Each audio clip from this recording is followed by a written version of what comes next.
So, the first question I would like to ask is this your first time here at UDT? And how are you finding it so far as a conference and exhibition? This is most certainly not the first time I've been at Certainly UDT. not. The conference is celebrating its 30th birthday, and Indeed. I shudder to think how many of those 30 I've actually been at. Oh, wow. The organisation that is now BAE was one of the founder companies at the original At the one original UDT. So we have been represented at every Wow. single one. So congratulations. I mean, this is 30 years of progress and development. Yes, yeah, it's so it's been interesting to see how it's evolved over that It time. is, isn't it? But for me personally, I have been to quite a few of these over the years Wow, in okay. interesting places. So, Yeah, definitely. And how do you feel it has progressed so far then? Like the direction it has taken until today? Well, it's been a bit of a roller coaster, which I think reflects the way that underwater defence has been invested in by navies around the world over the years. So, That is true. 1988 was the height of the Cold War. Submarines were really important, and there was a lot of investment going into the technology there. Yeah. And then when the Cold War finished in the 90s, there was a big disinvestment by most NATO nations and so there has been a shift towards mine warfare, which originally it was a very submarine orientated conference and exhibition. And then, in recent years, autonomous vehicles have come to the fore. So submarines are still there, and underwater weapons, whether torpedoes or whatever. But so that, and it's good at the moment to see that actually it seems to be sort of on the up at the moment. That, Isn't it? It seems to be a slightly bigger exhibition this year, and the conference is well attended.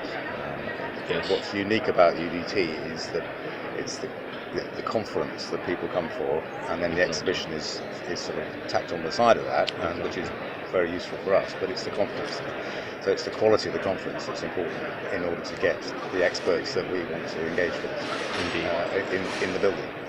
And that's a very, very important point you touch upon when you bring up this idea of the conference, which is something I did want to enter into detail because, as we say, UDT is unique for bringing in the conferences and bringing in this element of research and development.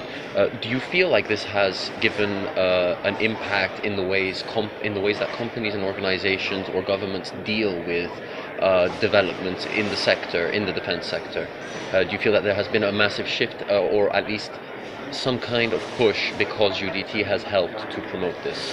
It is certainly because it's unique in Europe as an event that is focused purely on underwater defence, and having the conference attached to it. So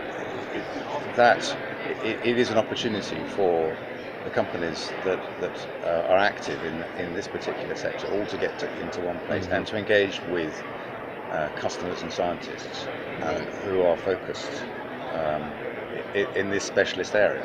Definitely. And I would contend, as a submariner formerly, that probably the most difficult area of warfare to actually operate. Yeah. And because of the conference, we get people from science and research organisations and academia coming who perhaps wouldn't go to an ordinary exhibition, which tends to be more about military procurement organisations that tending to see what companies have on offer. So there's a much greater depth of understanding, and so it is possible to have quite in much sort of deeper conversations with people about this particular aspects because they are the experts. They are the ones who bring it. And so how much influence it has over the years, it's quite difficult to quantify. But it is certainly something that we enjoy coming to because we stand a good chance of meeting with people, and we can arrange, if we know somebody's coming here, arrange to to meet up with him in a less formal environment than perhaps if we were in their office or at a Indeed. company presentation or something. Indeed.